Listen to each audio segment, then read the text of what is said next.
Hello and welcome to another day in the light to follow Everton. So it's been another extraordinary day in the life that it is a blue. So welcome to follow Everton. So we're just going to basically do a live stream on the proposed takeover that's taken another twist today by 777 Partners. Moshiri has now signed an agreement in principle, agreement, obviously, which is subject to regulatory approvals. So from the Premier League, from the FA, and also the Financial Conduct Authority. So today I'm joined by Wes and Robbie. Hopefully Ryan is going to come in very shortly and take over.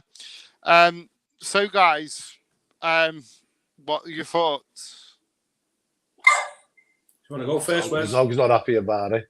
Hang on, let me just get the dog out. He's just barking at like fresh air.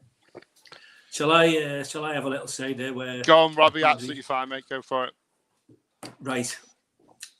Nobody's happy, or nobody appears to be happy with Mr. Moshiri and Bill Kenwright and our current regime. We don't seem to MSP was supposedly going to take over 777, but before them and whatever. So, do you know what? It's like signing another player, isn't it? If the face doesn't fit, we're not happy. Apparently, there's other things going on behind the scenes with them, supposedly in the press, but everyone's going to slag everyone off these days. We want to change. And we've got someone who wants to change it for us. These are serious boys, these. Done a little recce on them this morning. I mean, they're into all kinds of stuff. And they're prepared to put, supposedly, 550 million up front for Everton. I'm not saying it's some of that will be the bank's money as well, but these are the group of guys that have only been going 8 years. Absolutely currently worth 9.63 billion. To put it into perspective, Moshiri's worth 3.1 billion and Usmanov is worth 14 billion. So they're kind of, they're 3 times more wealthy than what Moshiri is. And basically, they're a group of individuals who invest their money. They don't go to the banks, they invest their own money. And they're just getting bigger and bigger and bigger. They're into football, they're into basketball. And they're into litigation, private credits, media and entertainment, which is $1 trillion industry in the US, and aviation insurance. When they were at Farnborough last year, they've actually ordered 66 737 aircraft at £100 million each. So they own like an EasyJet company, like say the equivalent of an EasyJet company over in Australia and Canada. So they're absolutely boosted, and if they, for me, I'm looking at it from a positive point of view. I know there's negatives with all kinds of stuff. They're prepared to invest 550 million in the Blues, and we live happily ever after. Then for me, it's absolutely a good deal. It doesn't appear to be, or at the weekend, last weekend, Standard Liège, where apparently their fans were kicking off. If you look at the teams that they're involved in, Standard Liège are in the bottom 3. They've played 6 and they haven't won any. Hertha Berlin have played 5, they've won 1. They're currently 17th in the bottom 3. Genoa, they've played 3, won 1. And Sevilla have played 3 and lost 3. So there's a bit of a trend going on there. They seem to be linked with, or they've got an interest in clubs who are in the bottom end of the table. They've also bought Red Star FC, who are in the French 3rd division, and they bought a stake in Melbourne Victory over in Australia. So it's a massive investment for us. Gama too. Pardon? Don't they own Vasco da Gama in Brazil? Yeah. There's something to do with them. That was the biggest one in Brazilian history. Cost 700. Well, they invested 700 million, which is about 115 million. But they reckon the club are worth 1.7 billion. So I'm not quite sure what's going on there, because obviously I've not researched Vasco da Gama that much, but I know that they've got an interest in it. So the way I see it is, we're at Goodison Park, we're kind of like a ship at sea with the engines not working, and there's a force 12 coming, and we're in open sea. There's a couple of days before we can get into the fjords, before we get some comfort. We're drifting. We don't know where we're going from one day to the next. Everyone's at one another's throats. These guys and girls, I don't know who's involved in it, they've come along and gone, go on then, we'll have you, we'll invest in you. Because I think they see, like we see, the big picture. We're going from Goodison and we're going to like look at where we're going. So they look at revenue. They believe that data is as much as important as revenue. So they've looked at our data and gone, look at what these are going to make on a match day. Look at what we can bring. Look at what we can. We potentially got big football matches coming up in the future and concerts and whatever. So I think they're looking at the big picture. I'm going to take it as a plus. I'm going to take it as a massive plus, because if I start looking at the negatives, I mean, it's stressful as it is. I mean, we've got a game on Sunday, haven't we? And people are getting stressed out before the match of the weekend. So I'm going to take it for what it is, boys. And I've looked at it and thought, yeah, do you know what? We haven't got people fighting over us, have we? So some people would say you're taking the first one that comes along and he just wants to bail. At the end of the day, he can't go to games now. He was going to games quite more often than everyone else. Bill can't go to games and whatever. So, or Ken Wright, and so something's got to give. So he's gone, right, okay. He's clearly been doing the rounds. He's clearly well connected. Once he lost the Usmanov money, I'm not saying he was struggling, because when you're on 3.1 billion, you're going, yeah, you're minted. To us, he's minted. In the grand scheme of things, running a football club, 3.1 billion, it's kind of like, it's I don't know where he'd fit in the grand scheme of things in the Premier League with all the big boys from Arabia and wherever coming over. But that's my take on it. So obviously, Wes, I'm just a bit cautious about it, to be honest. I mean, you say that they got 9.3 billion and they've acquired that over a short period of time, but it's, as far as I'm aware, it's all asset based. So they have to move assets around to generate money.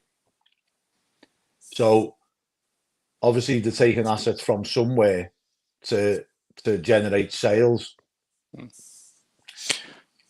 Now, I read that they had 12 billion in assets, not what you said, Robbie, 9.3. That's the company value. Where's the company value is 9.3 and the assets are 4.8. Right, so it's even over the 12 what I read. But surely somewhere along the line they have to, like you said, they haven't had to borrow money. So where's that money being generated from? Because it's been bond issues and rights issues. So I think that's where the partners come from, isn't it? Right. So also what I heard before was that there's obviously a deal in place to buy, but there's no money going to exchange hands for a while, depending on what happens this season with Everton, with the actual team itself. If they stay in the Premier League, then obviously there's a negotiation. You know, they'll be getting around the negotiation table with Moshiri to thrash out a deal. But if they go down, obviously the price of the club goes down. But also on the back of that, they're buying the stadium, which is, you know, regardless of what league we're in, whether it be Premiership or Championship, that the stadium's going to be filled every week or every other week, and there's going to be a lot of commercial revenue coming in. So are you suggesting, Wes, and I hate to actually be a pessimist, that it would be interest in 7-7 partners for us to go down? Not necessarily. I think the price would be, wouldn't it? The price would go down, wouldn't it? Well, obviously, if we get relegated, then the value of the football clubs diminishes. But on the back of that, you're going to have a stadium that's full every week, and then you've got concerts and possibly boxing matches. Or the revenue that can be generated from the stadium alone is probably going to be worth as much as what they're going to pay out for the whole football club. Yeah. Like there's people here saying, like Peter Duggan saying, season ticket prices will probably be £1,000 a season. I think that's going to be what it's got once Bramley Moore opens anyway, Peter. I don't think that is the case, because if you've got a club like Liverpool on your doorstep in Liverpool West, right? Yeah. Their chart, I think that saw their price is like 750 quid or something like that.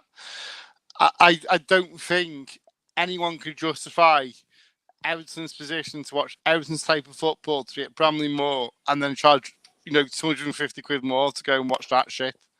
Right. So I don't think I know it's going to rise. I'm not being stupid. But I don't think it's going to get to 1,000 like your Spurs or. Well, here's the thing. Clubs. Here's the thing, right? My mate and business partner, he had a season ticket for hospitality. Now, the lowest package you could get for hospitality at Goodison, right, which was basically a curry and rice or a bowl of scouse or something, and you had to buy your own ale. So it was the lowest price you could get for a hospitality package at Goodison, and he was paying something like £1,500. Now he's just been down to the Liver buildings this week to pick his seat out for his new ticket, and his new ticket is doubling in price. Yeah. No, I've heard that. I've got a few that sit in proper corporate, and theirs have doubled. No, I get, but this is where you make the revenue.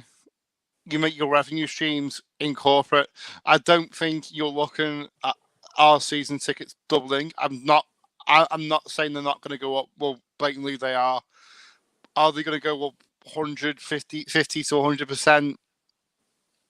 Only time will tell. Only time will tell, won't it? If they get ratified now, obviously, what I'm confused about, and I don't know whether you guys are, is that a deal being put in place to buy out Moshiri in principle, but nothing's being done until it's being ratified by the powers that be. So, these guys, they're, checkered history might come back and bite them on the ass with that. They might, as I say, it's always subject to, as I said, it's subject to approval.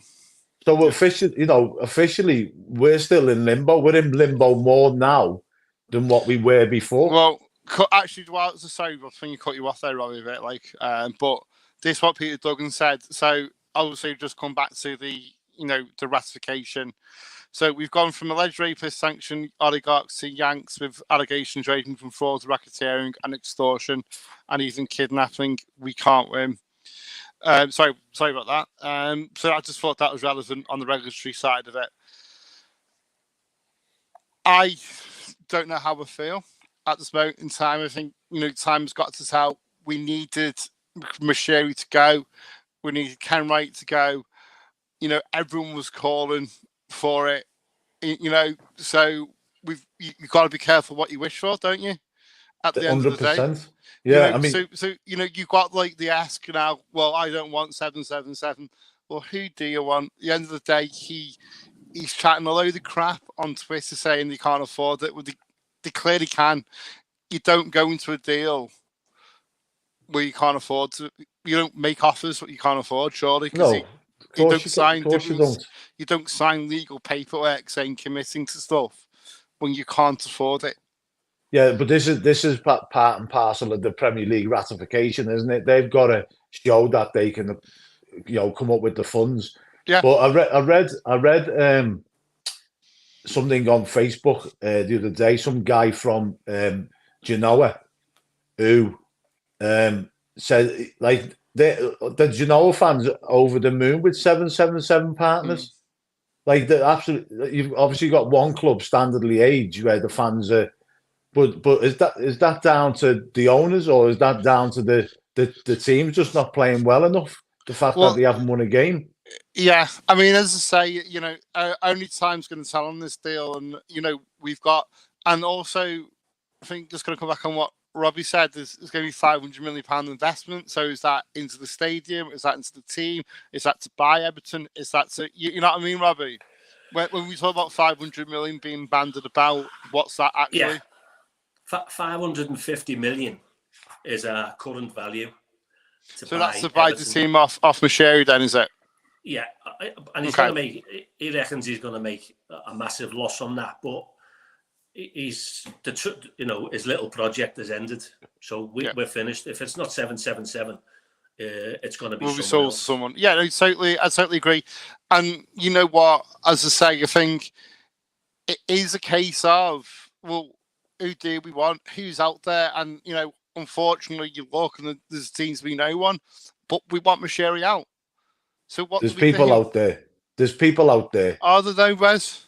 There definitely is. Once if we are in the Premier League in 2 seasons and we're in Bramley-Moore Dock, there's going to be people queuing up to buy Everton. Okay, well, do you want 2 seasons of Moshiri and Bill Kenshite? Of course I don't. But at the same time, the value of right this minute, are there other people out there for the club? At the present time, there's if you listen to the rumours, the 777 partners and an Asian company stroke person who wanted to remain anonymous, who was interested in buying Everton. Obviously, the 77 partners deal, is the one that's in the spotlight. Yeah, so but no one's to say that this guy, everyone seems to think, like what I read from a financial expert was 777 partners will come in and do a quick flip on Everton. So if they stay in the Premier League, the stadium's built and the revenue increases and stuff like that, they'll sell and want to return. The massive sort of elephant in the room with Everton is the stadium. Once that's built and they're in it, the opportunities for any investor is endless. No, I get that, Wes, and I, to an extent, agree with you. Okay, so then again, well, what's wrong with getting flipped? Because we get flipped, then we're being successful as a club. Okay, so actually, then what's wrong with that? They come in and flip us. I don't really care who owns us, as long as they're doing good by us. At this present moment, Moshiri's a businessman. He's not just going to say to to 777, okay, well, here we go, right? You give me whatever. If they were serious, if these Asian people were serious, he would have given time because he would have maximised. He's saying he's taking a huge loss. Well, I would say mitigate your losses. You don't just sell straight away, do you? There was that interest there. I don't think there was. I think the only interest was 777 after MSP going by the wayside. There was the rumours I heard. So, but at the end of the day, so maybe 777 partners have come in, put an offer on the table, and Moshiri's being that desperate to sort of get rid. He's being happy with the deal that's on the table, pending our league position at the end of the season. If there was a third party involved, another party, you've got time to the end of the season to negotiate, don't you? Yeah. So I personally don't think there was. I think again these are rumours and speculation by certain members of our fans who, have compelled to try and force his hand and Moshiri's hand to try and sell. And you know what? I'm glad he's going. I'm glad. Hopefully, Kenwright goes. I've heard again a vicious rumor that he stays on yet again. No, I hope that's not true. No, I don't think that's true. I don't think that's going to be. I don't think that's going to happen. It's not going to be palatable. Not going to be palatable whatsoever. If 7 partners have kept a close eye on what the Everton fans have been all about for the past 2-3 years with regards to the board, then they'll have Kenwright out without a shadow of a doubt. Oh, I hope you're right, but at the end of the day, we've got to realise that this isn't about. They're not fans. They're not, and I'm going to sound really bad here. And I love this club to bits, as you all know. right? And we all do. But I just don't think these multi-billionaires give two shits, to be quite frank. All they care about is profit, profit, profit, profit. And let's buy out now. We can flip it when the stadium's done. Blah, blah, blah. Get out with a nice profit. Do I care? Do they care about the fans? Do they? Really? No. The thing is Moshiri's not going to see a return on his investment, is he? And that's the thing. And I think after 6-7 years, he's realised that now. Ultimately, the amount of money that he's thrown into the club, including, he's funded most of the stadium himself, he's not seeing the return on that. And this 777 partners, are they going to, like their offer for the club, are they going to come in and clear the debt? Because they don't have to. They can shoulder the debt. Yeah. Well, as I say, I think Neil makes a very good point. Are 777 going to pay for the nonsense media rights, high interest loans we all have? Talk of Moshiri and how much he's put in. He should have cleared them and not added to them. But yeah, when he came into the club, he cleared the club's debts. Yeah, and then refinanced like they all do. Yeah, remortgaged. Yeah. There's 777 or 777. You see, someone made the reference before. It goes, they're clearly aviators, but to me, I think they're clearly gamblers, because what's one on Bandit? 3 cherries. No, it's 777, isn't it? Three bars. But it's usually, but also you get 777, don't you? On a roulette, on a jackpot machine, one on Bandit and stuff. Yeah. So when they're saying, is it trip 7? I don't know. Maybe to aircraft, maybe to gambling. I'm hoping wrong. Hope it's not gambling. They will 100% get rid of Ken Wright, as that's an easy way to win the fan side in the short term. Wes is right. Trust is key. I hope he goes. He needs to go. Massively about time for him to go and off into the sunset. Yeah, he's clung on too long now. Yeah, of course, yes. It's like I don't know what he's sort of clinging on for, because at the minute we're a ship without a rudder. Mm-hmm. We're just steering aimlessly in the sea, like Robbie said, with no engines. Yeah. And a Force 12 coming. And a Force 12 coming, being in one of them wasn't pleasant. Do you know what, Wes? Flipping it, it kind of doesn't bother me, to be honest with you. I think because we are where we are at the moment, and I don't want to use the term desperate, but life's kind of not being good to us for a few seasons. So it's no different from some like me, you, Mabsy buying a house today and flipping it in 6 months when you've done it. It's still honourable, but you're buying it today at 300,000 and you're flipping it next 6 months at 450,000. So you know what, you Robbie, you're right. You are right in that respect, because at the end of the day, if the more successful we are as a club, the more higher value. The less successful, the lower value. So if they do manage, that to me, that doesn't bother me. I'm not bothered about us being turned around in 6, 7, and 8 months' time, 10 months' time, 2 years down the line. That's not an issue for me. I think the issue is, the asset stripping going on potentially. What's going to be caught. As terms of playing squad, what budgets we have to buy new playing squads. You know what I'm saying? I'm worried about what's going to happen on the pitch. Well, that's what's happening now. That's what's happening now. The asset stripping's already happening. Moshiri's trying to recoup as much as he can by selling off, the young lads, and giving away players for nothing, and just to get them off the wage bill. That the asset stripping's already been going on, and has been going on for because asset stripping is cashing in, isn't it? This is saving on wages. So I don't think that's necessarily. I'm talking the likes of, Pickford getting sold. I'm talking like Yana being cashed in, and the money just disappearing off into the sunset. That's sort of what asset stripping I'm talking about. Yeah, but say when you're selling the likes of Tom Cannon, who was a good young prospects for 7 million. That's asset stripping as well, isn't it? Yeah, it's totally. I mean, as I say, I was like throwing the director of football model will be scrapped, and he wanted to bring a new manager to follow their own ideas. I don't think that happens in football now. I think that's long gone. Yeah, absolutely, way long gone. Way long gone. The manager can't manage the team, not the other deals.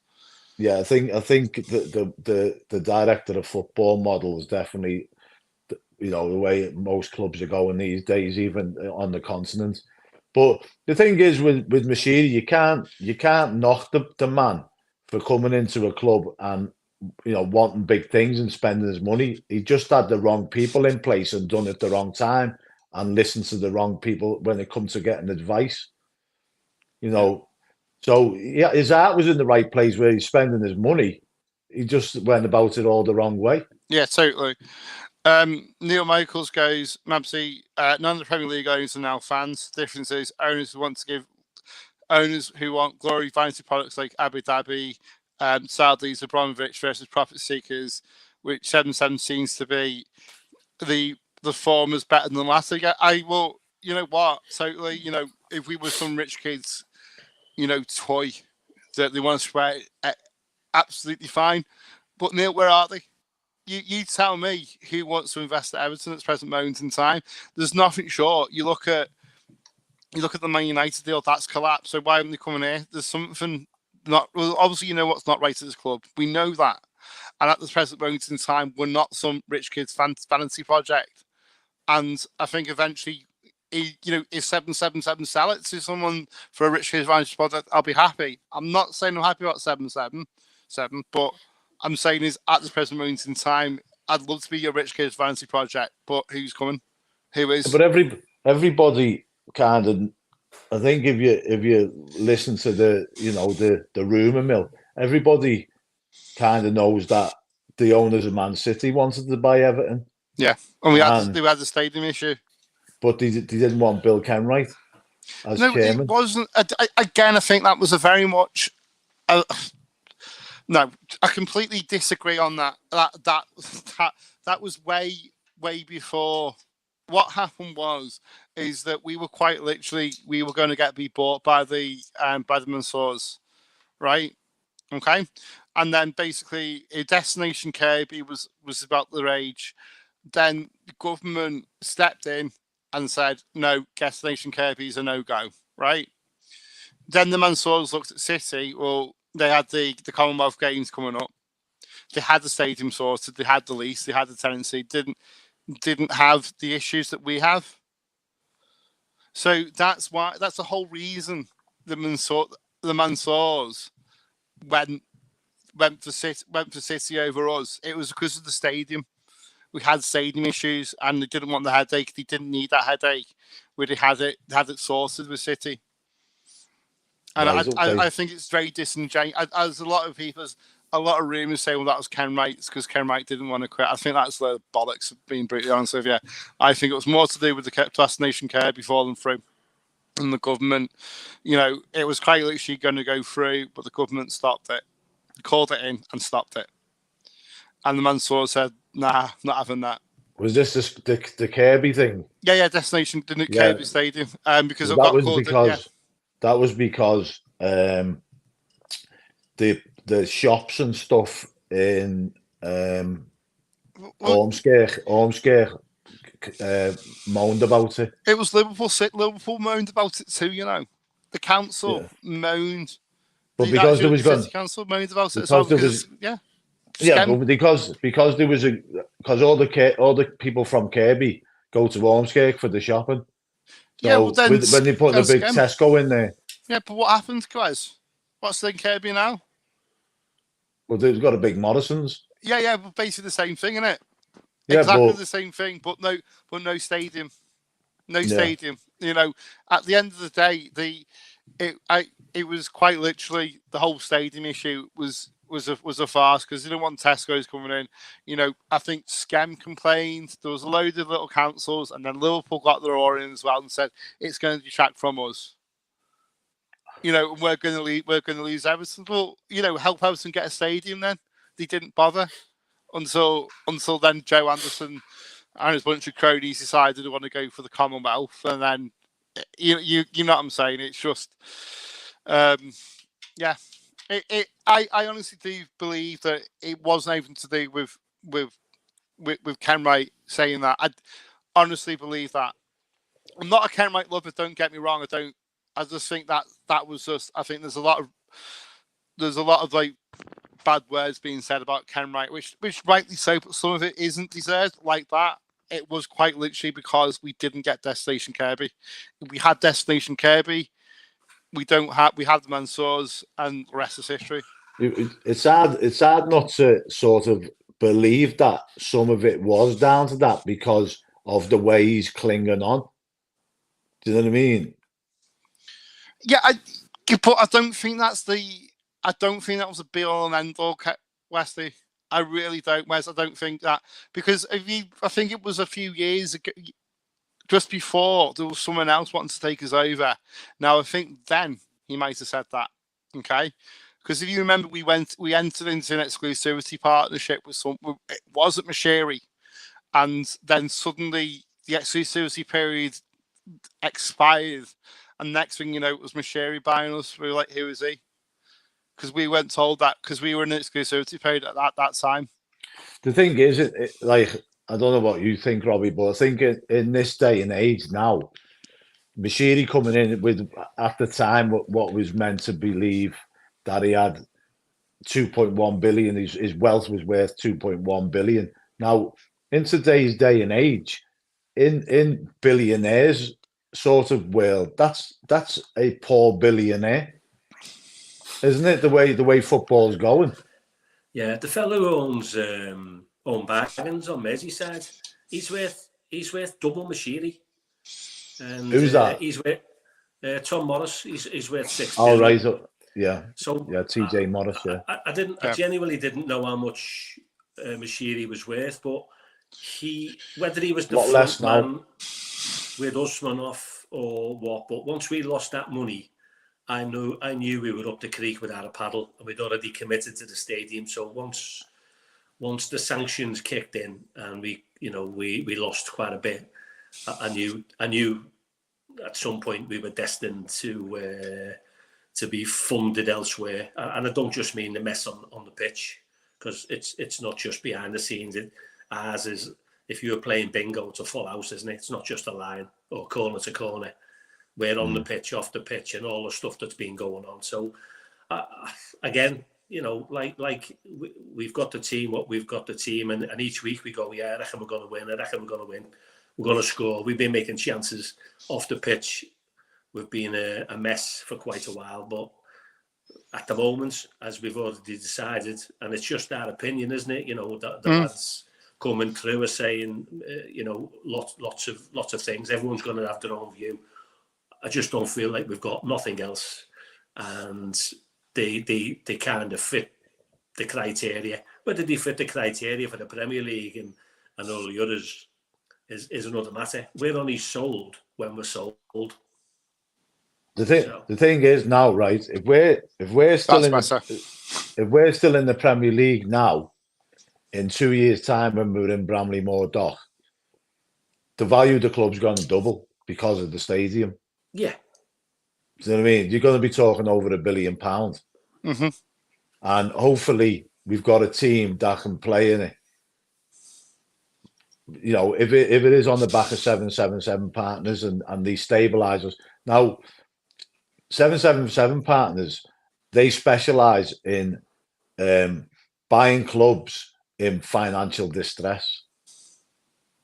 When they bought Hertha Berlin, they were already relegated, and the other teams were in like the bottom half of the divisions, and they've kind of stabilized them to a point, but not where they're sort of like pulling up trees either. I mean, that's down to on the pitch as well, though, isn't it?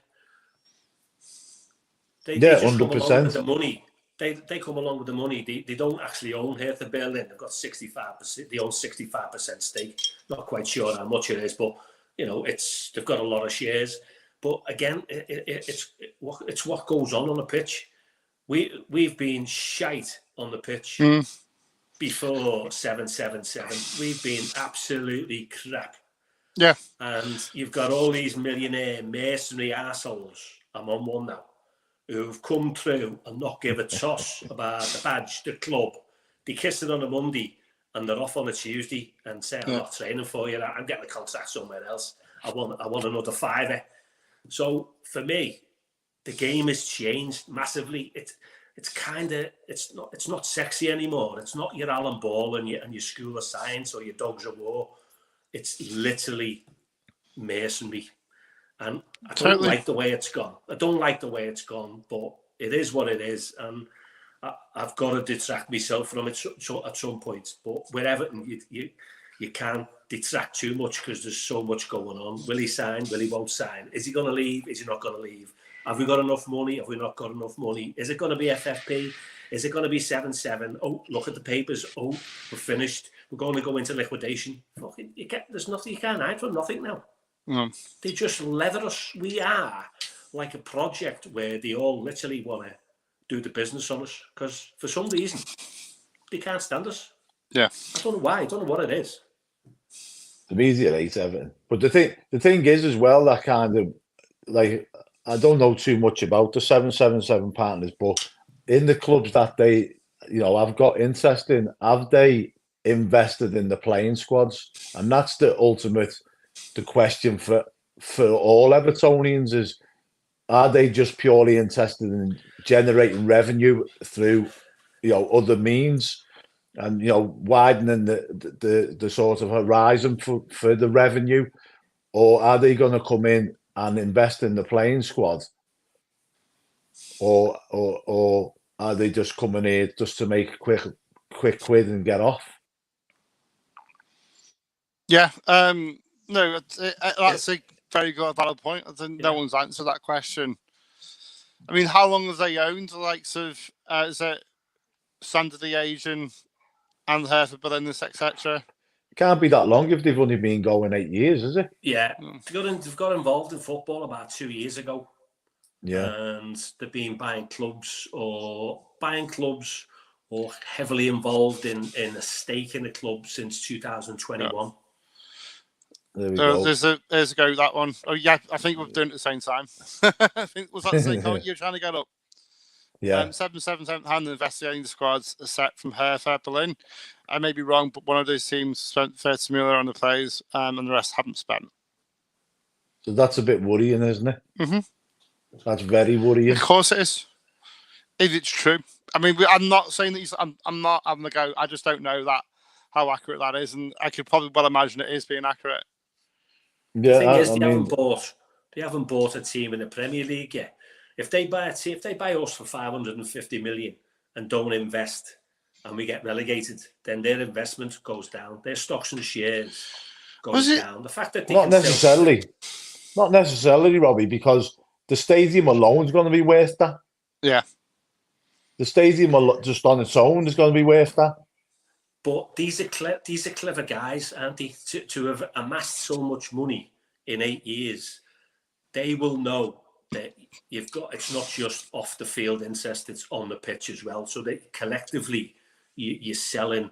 They're not going to sell the stadium, are we? When they sell, they're coming in. No. And they're going to want to make 250 million in 2 or 3 years. Well, they're only going to do that on a pitch. No, but the thing is, right? Like I said, with the stadium alone is obviously the cost of building the stadium is costing over 500 million, right?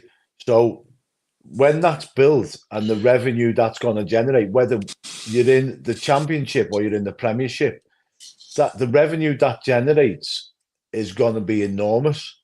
So they could just sell up and make money just on the back of the stadium alone. I know where you're coming from. But for me, that would be for me personally, that would be a naive way of looking at it, because if you want a massive package, you want the full hit. Here's the team, here's the stadium, here's the infrastructure. Of course, in an ideal world. In an ideal world, but also again, the other way to do it is mortgage the stadium and run off with the cash. Yeah. There's another way to look at it. But there's and also basically what the Glazers did, wasn't it? Basically bought the club and then borrowed on it. Yeah, to strip the assets. Yeah, but yeah. I think the only sort of like, you know, the positive for me with regards to 777 partners is they are a multi-club ownership. So, you know, we could get players for next to nothing from likes of Sevilla or Vasco da Gama, or, you know, the good players from Hertha Berlin. We might get them, you know, on loan deals or things like that. You know what I mean? You just don't know. No. Well, someone raised a prospect. Pre-season friendly in Berlin next season. In Hertha? Yeah. Mm. Because even Sevilla. That's beautiful. Yeah, even Sevilla. Nice warm. Could be Berlin and Sevilla and then Belgium. Or Brazil, yeah. Well, boys, we've got to look at it positive, haven't we? Otherwise, what's the point in doing a stream and just to literally say, well, we're all doomed. No, I totally get it, Rob, and I understand that. I think, yeah, you've got to have different opinions, and totally that's the whole point, isn't it? Because no one's right, no one's wrong. It's an opinion-based game, and at the end of the day, we've got to see what happens. I welcome them with open arms because we've got to. Yeah. You know, otherwise, what's the point? Because them protesting about, I'm just sick and tired of protesting, and honestly, it's so, you know what I'm saying. We protested for this for so long, and now what's happening? We're still not happy. Go figure. Yeah. So just reading through the comments here, right? Is do 77 partners or 777 partners? It's a mouthful that. Do they actually own outright any clubs? No, it'll be financed, won't it? No, I mean, like, are they majority shareholders in any clubs? They bought Melbourne's Victory FC. They bought a third-tier French team. They bought Standard Liège, but that only cost them 50 million because there's not as much money over there. They bought Vasco da Gama, 65% in Hertha Berlin. I'm not quite sure what the percentage is in Genoa or Sevilla. So, but they're much cheaper. Whatever the finance packages were was only a fraction of what they're prepared to put into Everton. Well, I think we've got Ryan coming on stream in a minute, so that'll be good. He's just in the background getting prepared. Do you want to come in, Ryan, or you... Yeah, he's nodding his head. So come on, Ryan. This. Add to the stage. There we go. Oh, I'm actually getting the hang of this. Hi, Ryan. Hello, chaps. How are you? All right. All right. Yeah. I'm sure it's been a good stream. I've not heard any of it, unfortunately, but I will rewind and watch it from the start. Well, the gaffer's not even bothered. I'm going for Kevin's theory here. I'm going for 777. It's easier. After the aircraft. 777 partners. 777 partners. I did do some extensive research this morning in preparation of this video, and then I had a computer disaster. And with work tomorrow, there's no way I could have risked not getting it sorted before technical teams go home. But I'm looking forward to listening back. I have done some research. Piss off. So there's these two guys that front this business, and they've accumulated a plethora of businesses in the sporting industry. Genoa, Standard Liège, Sevilla, Everton is going to be like their marquee club. I don't think anyone buys a business or invests this kind of money to make a mess of it, really. But one thing that I'm quite interesting is that no money will change hands until the outcome of the Premier League investigation, the FFP, and also whether the club survive. So if the club get relegated, that affects the actual amount of money that Moshiri is going to get for his equity. Have you covered all of that? Yeah, we've been. You see late that, Ryan. Well done. Yeah. No, I found that fascinating. The Josh fella is a Jewish guy from Fort Lauderdale in Miami. He's got a wealth of business experience. But one thing that stood out to me was the fact that the drug thing. But I suppose you're hard pressed to find someone in Merseyside who hasn't had a sniff of weed. I haven't.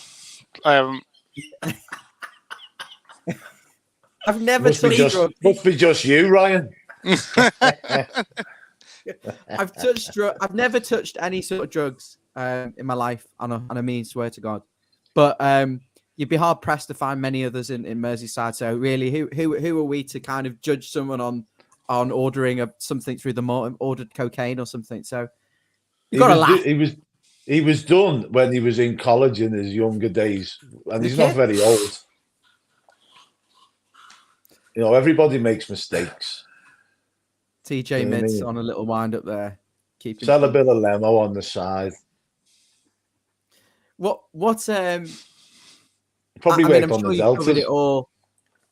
The questions I want to know, they've got all these assets. They've got 10 billion in assets, right? But having assets doesn't mean you're cash rich with actual money coming in. And these are businesses like football clubs where you wouldn't typically want to strip loads of money out of for income and revenue. They're kind of like ones you keep there. And I think their aim is to buy businesses like who are struggling and then flip them. This is what being said. Yeah. No, but I'm sure it has been said. That's what. But I'm just saying, my concern is obviously where the hell's the money coming from? Although there's no money they have to put down yet, where will that come from? These partners and the 20,000 employees, or it's the 2,000 employees, who are these people? Where's all the money coming from? Who are these investors? It's all a bit bonkers. Listen, El Chapo's missus has been released from prison. Maybe that they've got connections with her. Wow. Allegedly. Well, I was down at Santander a few weeks back speaking to a financial advisor. I obviously got a little wedge there, and it's making like zilch each year.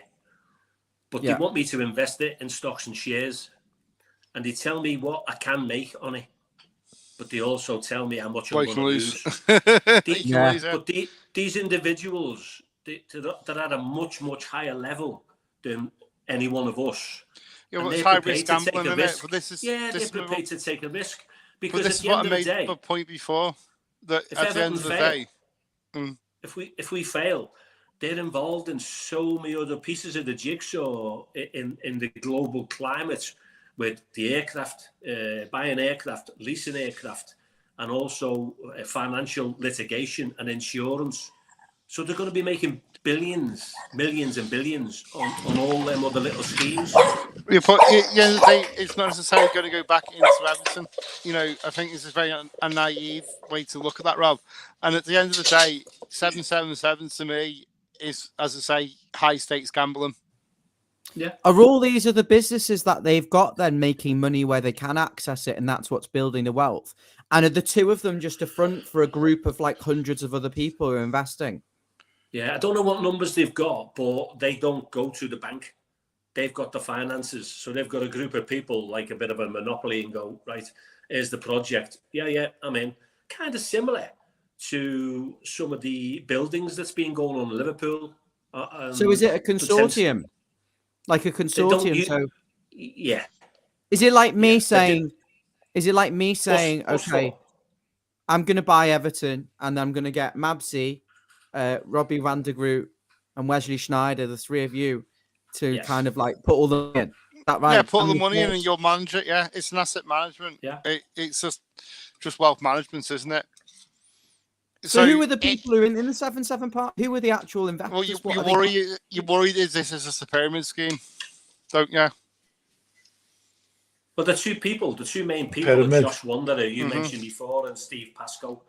And then it doesn't say how many other investors, but they buy a business and use the data, which is as important as the revenue, because they all know about finances, but the data is a projection. What are you worth now? they're already looking what are you worth in the future. That's the way Do I they see care it. about football? These people, or they just care about money and They care about money, Money. Ryan. The Money. businessman. The businessman. What football owner does care about a football club these None. days? No one does. It's money. It's a business. At the end of the day, we look at it very differently. We look at it as, we love this club. They look at it as an investment and what they can get from it. At the end of the day, they own a basketball team as well, don't they, in London? And I think they were had to pay £1 million. 900,000. Let's not flat over 100 grand. And they paid it a month late, didn't they? And they've left that league in financial difficulties because they were late. Have you covered? For some reason, my signals are atrocious. I'm going to sort it, I promise.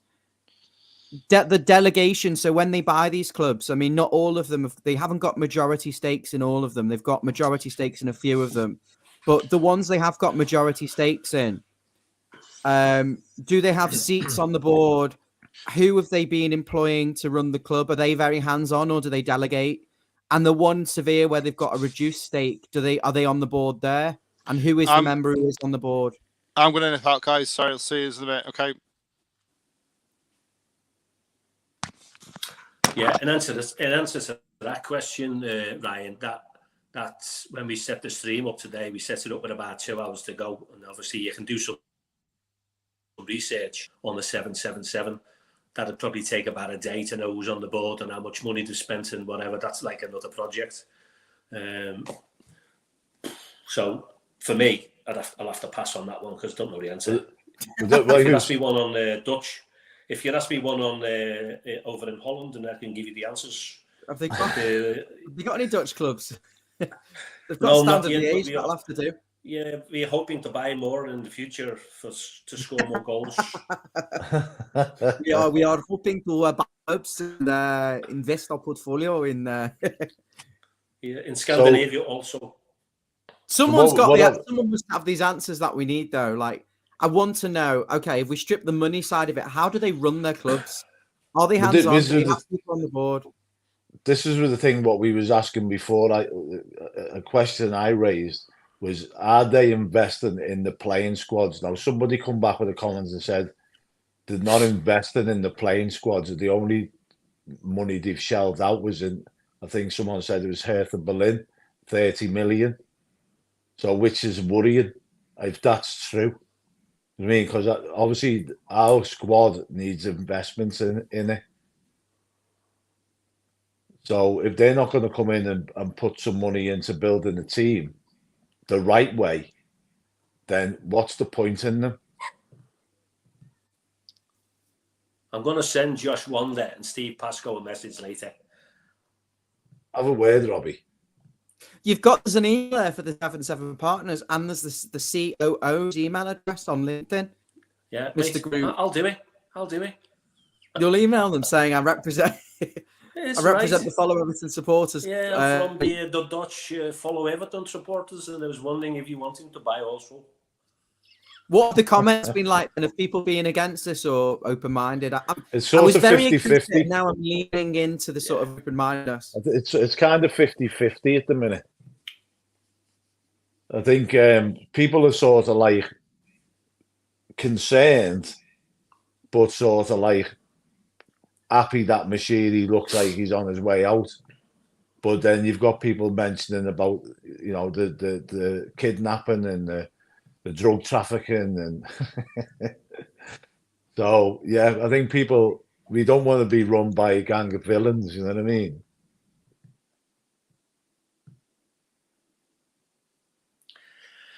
Is Ryan froze there? Have you froze there, right? I think he's either playing musical statues and he's absolutely boss at it, or he's froze. He's back. Just for some reason, I was connected to something. How have you two been getting on with the comments and the stream management? Oh, good. Yeah, I didn't press no buttons because Mabsy was kind of running it. Because I didn't. Ryan's worried for tomorrow. Are you on your iPad? I'm on my iPad, yeah. That's clear. Is it easier to use? Is it on the iPad? Possibly. I mean, I've not been touching nothing because I've kind of been concentrating and looking at all my notes. Right, Ryan's panicking over tomorrow, Robbie, when we do the post-match and the pre-match. Sunday. No, as long as Robbie. Let's not be tomorrow. Yeah. Post-match tomorrow, 6:30. 6:30. Very nice. As long as Robbie's got his Everton flag on in the background and his one of his retro kits. Yeah. Why don't you take a few grand out your Santander and go and light the Everton retro kit collection and have every kit from 1980 through to because Ryan, I have invested my money elsewhere, so I'm not purchasing no more retro kits at present time. Breaking news. We have authority and we have the news here. And we're going to go over to Jay White.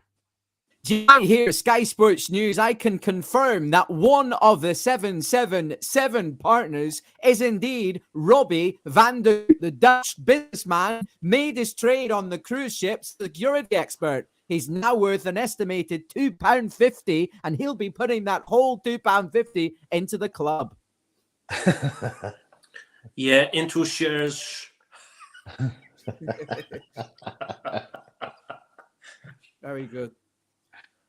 We're having a bit of a joke, and everyone in the comments is taking it dead serious. Rod Ross, these are asset strippers, gents. The only hope is that an investigation into the fake billionaire stops the sale. Well, do you know what, boys, girls?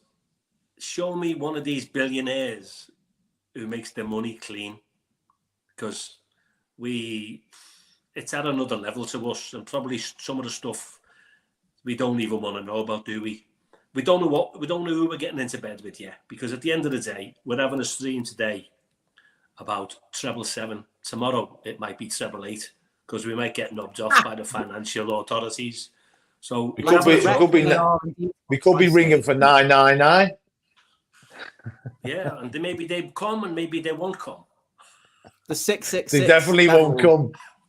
Yeah, until tomorrow's.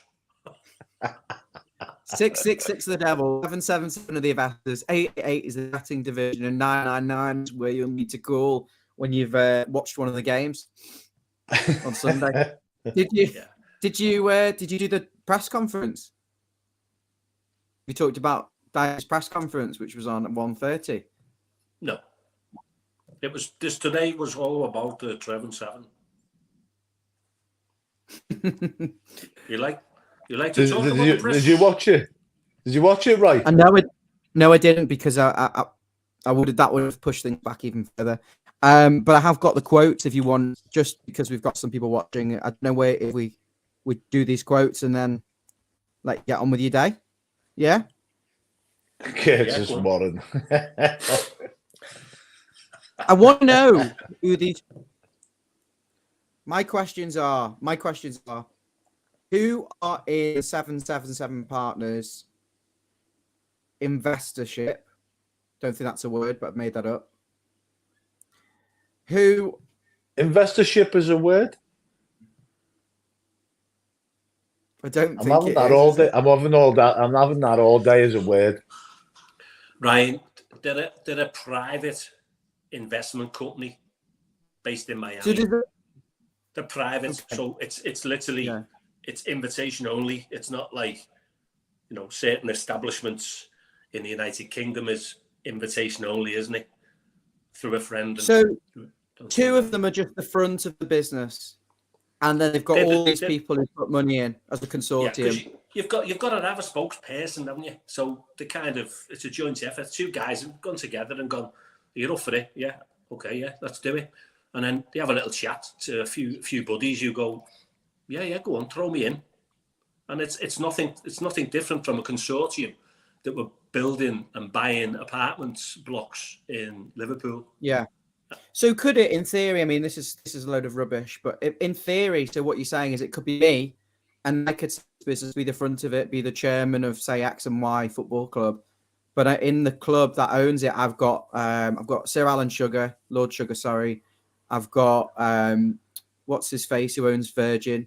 I've got Mr. James Dyson. I've got all these different sort of people. exactly what happened at Newcastle. Trump. Amanda Staveley's the face of the buyout at Newcastle. Yeah, you had the public investment fund behind it. So yeah, you could be the front man with no money. Aren't the Saudis? Isn't that the wealth of the state, or is that the wealth of people in Saudi Arabia who've put in together? No, because you aren't allowed to be owned by a state. You aren't allowed to be state owned in the Premier League. Yeah, it's a Saudi public investment fund, which is not the state, which it clearly is, allegedly. But yeah, we'll have more on this news, I'm sure, as it breaks and we get more developments. But just because it is relevant right now, we'll just very go to the press conference for the boys and girls watching. It's quite long-winded. I mean, I won't put you through all of it. I'll just try and skim it as much as I can. He says there's no impact on the 7-7 partners for him at the moment. The news was breaking this morning. He didn't know that a group are coming in. He doesn't know the group that are coming in. For him, it's more about the modelling of the club. He said he's only had a short window to deal with things. It's been him and Kevin Thelwell who's been hands-on in the market. They haven't been involved in the bigger picture and the stadium. He wants to strengthen the scums back on the grass and will fit, but Jack Harrison is on the grass, won't be available yet because he hasn't had much training. Coleman and Dele are still a little bit of time away, but the rest of the squad's looking good. I'm just summarising it for you. So all the fluff, you know, the noise around the club and all this sort of bollocks. He said he spoke freely on the Gray exit. He said a decision was made. He got a very good fee for the player. Which disclosed.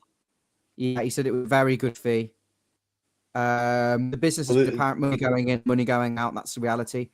On Arsenal, he said the oddest thing this season has been the performance level compared to the points on the board for us. We need our levels to stay high. Structure's got to be good.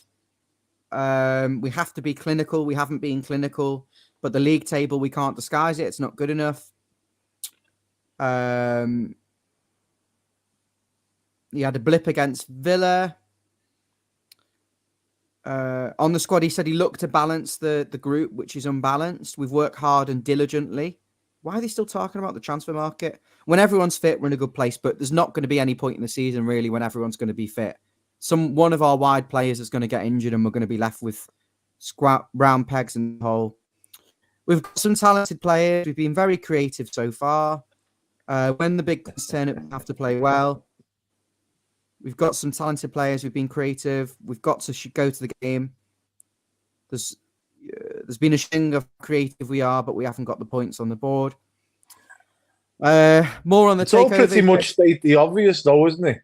It's all it is. You might as well not bother with these press conferences because he doesn't actually answer questions in a way that's insightful, really. He said it's too early. There's so much due diligence to do with the takeover. The noise has been there for a long time. It's not a big deal to him. He's just focusing on the football things. I wonder whether Sean Dyche's position will be under threat by these new people coming in and running the club, when they've got a different vision. He said during the international break, he said it wasn't easy. A lot of their starting players went away. I dispute that. I think only 5 of them went away and he still had a good core of players: Calvert-Lewin, Beto, McNeil, Decore, Tarkovsky, Branthwaite. He had a lot of players still there. But he said we had to monitor things. Some players played 90 minutes. Some have got more minutes. We have to make players prepared for Arsenal in the short time we've got with the full group. The minimum requirement is maximum effort, he said. Again. He said, again, about takeover. He said, I'm not bothered. On Beto, he's a different... Oh, the battery's died. Battery's died on what? On the phone. I've just put on the phone to Apple for about 45 minutes. Right, let's the thing is, you could pretty much go into that press conference and pretend you're Sean Dyche and just say everything that he's just said, which is pretty much what we say every stream. performances haven't been good enough. We haven't been clinical enough. You know, it's like you're teaching us to suck eggs, Sean. You know what I mean? It's That's nothing that we don't know. You know what I mean? Why are you repeating all stuff that we already know? You don't learn anything from that, do you? No, if the performance and the you know, we haven't been clinical enough, then that's your job as the manager on the training pitch to change that. You know, you don't need to tell us that all this duff information is just to fill a space, a bit of space in newspapers or on Sky Sports or BT Sports. You don't need to tell us all that. We already know that. Tell us something that we don't know. Yeah, I've got more for you. Said he just on Beto. By the way, I hope I sound clear. He says he's added a different feel. He's a quiet lad with the way he trains, but he's got a lovely rawness. He wants to take it on. I hope we don't coach him too much, because if we coach him too much, he'll go shit. He's very open-minded. He's shown it in matches and training. We want to build him up.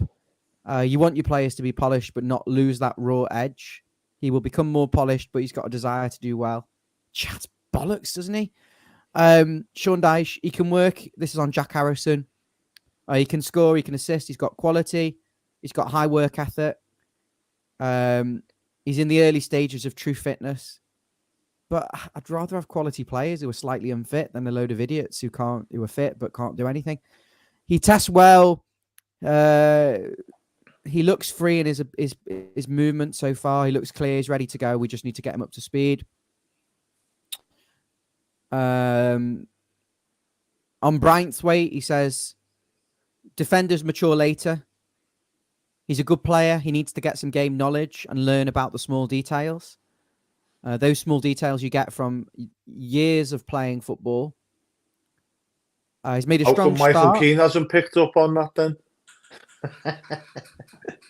Michael Keane's been around long enough to pick up on them small details. He's obviously a very slow learner. I just want to come back to a comment there right before. Michael Keane's hoping to finally get that on his day of retirement. Peter Duggan just put up a comment there about his mental health or whatever, and we just hope that you get better, Peter, because you've been on the stream quite a long time now, and we want everybody to be in the best of health. And sorry to hear that, Peter. We're here to to sort of lighten the mood a bit as well as talk about the serious stuff. But obviously your mental health's more serious than the Blues, mate, to be fair. So you get better soon, Peter. Peter, get in touch with the stream, mate. I'll meet you in town for a pint. Be my pleasure, my treat. That's very kind. Very nice. Hope you can get better soon, Peter. Just for the benefits of where we were, I'm going to continue. He says that defenders mature late and they get details over time. We're not overcoaching him and giving him too much to take on. We're giving him a few pointers and absorbing his performances. Sometimes you let them go and they learn themselves. That self-learning in football is relevant. You can't overwhelm them, so it's better to back off and let them play naturally. So far, he's done that. So basically, yeah, it's very strange. On Andre Gomez's exit, he said, Andre is unlikely to leave. He's had an unfortunate injury. It's not a major injury. I want him to get fit and be a part of what we're doing. He's a very good footballer and shown that. I think he'll be here after date, and I hope he is. That's a big shock, though, isn't it? He's injured. I'm pleased on that. I don't think we can afford to lose another central midfielder. And I think if he's got a clear role and responsibility, he could be quite good for us. Certainly in games where we need to get on the ball a little bit more. It's a shame. Maybe with this, potential buyout, maybe they've said, well, we can't afford to lose any more of the squad. I don't know. Maybe they're happy to keep, Andre Gomez on the wage bill. Maybe Moshiri wants them out to lighten the wage bill. Who knows? He said he's looking at the free agent market, but there's not really a lot of good players available when it gets to this late. What about Andros Townsend? Yerry Mina. Mina's got an injury, hasn't he? No. Shocked and horrid. And Cody's injured as well at Leicester, I'm sure. He's got a serious injury.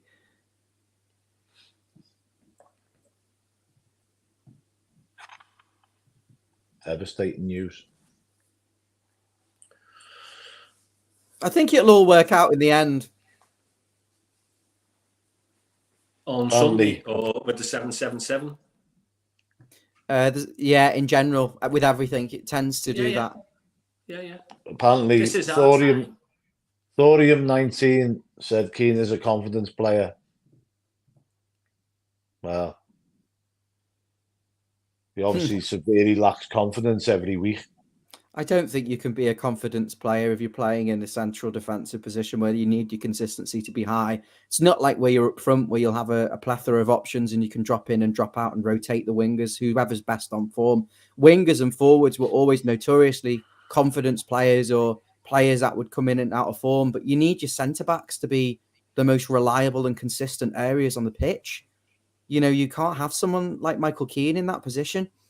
Martin Cummings is saying, panel, what do you think about panel? Love it. What do you think about playing Jack Harrison? You two are meant to be in the comments, you two. I'm meant to be sat here answering you two, but now you're on the fucking panel.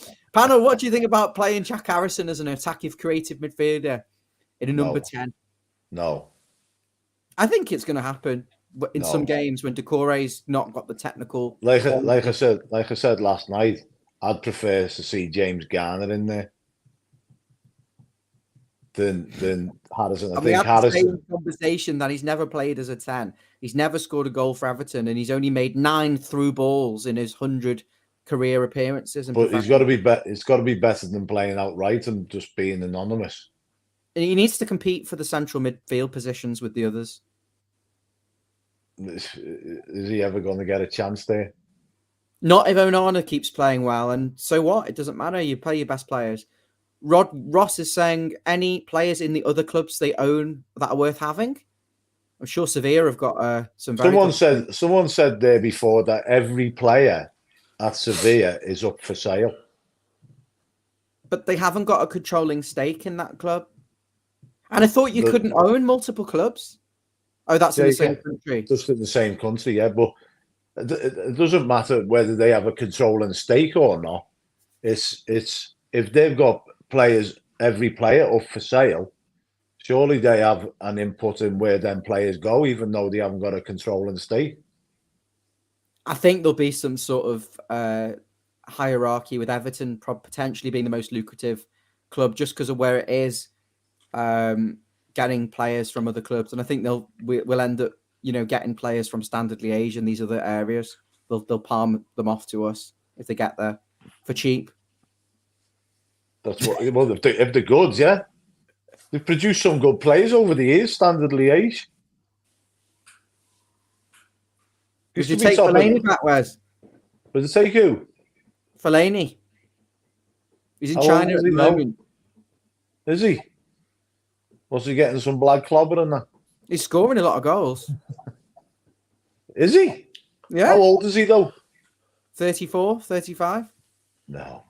You wouldn't have him back? No. He's not as old as Ashley Young. Or Cole. No. Would you have Pino back? 100% I'd have Stephen Pienaar back. Here's one. Would you have Baines back at 37? Definitely. It'd be better than Ashley Cole, Ashley Young. Oh, fuck off. Not that again. You weren't even trying to put it on that time. Someone needs to because I just mentioned him just before that. Someone needs to get you a shirt with Ashley Cole on the back. I love Ashley Cole. I love Ashley Cole. Unbelievable. I put the donations thing out saying we're looking for donations for the channel. We had like 10 people giving a thumbs up, but not a single actual donation, which made me laugh. So we're still trying to get some funding to to upgrade some of the stuff here. What we want to actually get is a tactics board. That kind of or a pack of Tic Tacs. Yeah, we're more likely to get a pack of chewing gum at the moment. Maybe I can get on the phone to 777 Partners and see whether any of them fancy doing a little investment. Peter's saying that we're going to sign Lingard. Who is? We're going to get Lingard. TJ Mid says, would you take Ashley Cole at 42? I think TJ Mid's taking the mick. I'd have McNeil at left back. TJ Mid is taking the TJ mick. Could you have McNeil left wing back, Patterson right wing back? We haven't got 3 centre halves. McNeil where? Left back? McNeil at left back. Behave yourself. Harrison left mid. Danjuma right mid, or Harrison right mid, Danjuma left mid. Decore behind, or Calvert-Lewin and Beto up front. If we were playing someone like Luton Town and we were just trying to dominate the game, that would be unbelievable.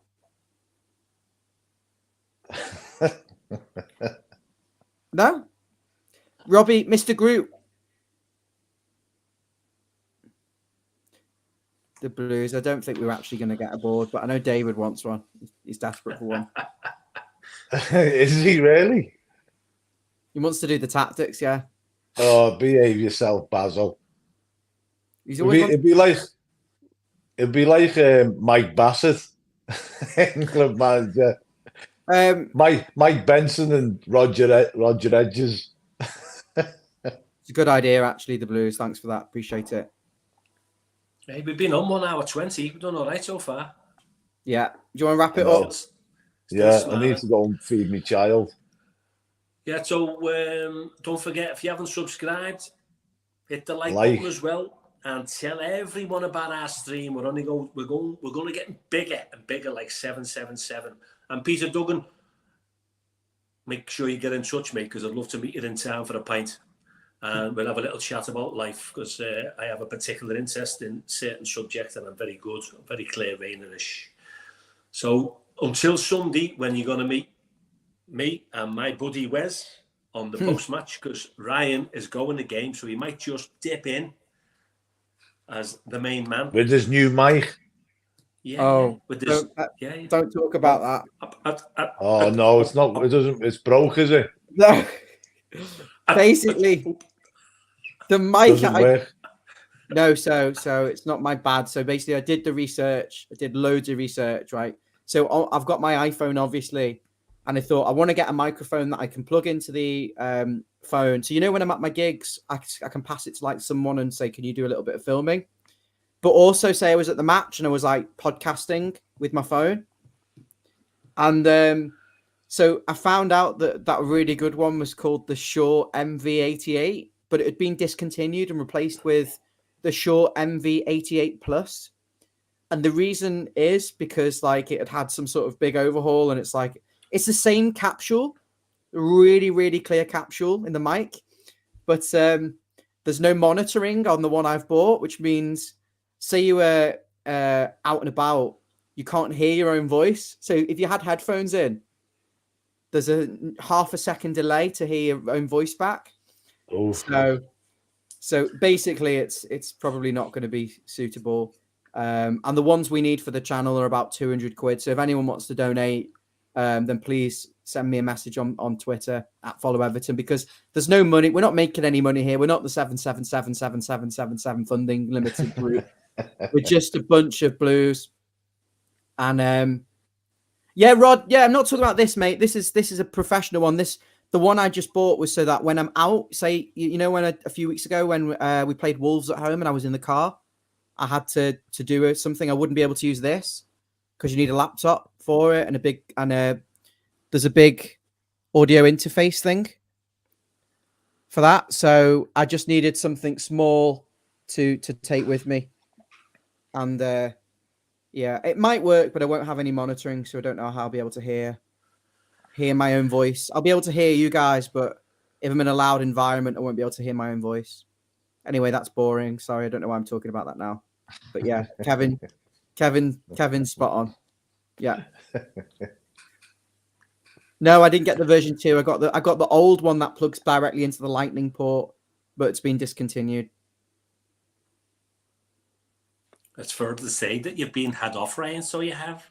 I can sell it. Oh, I can just use it for. I could just use No, it. you cannot sell it on because you know that it's shite.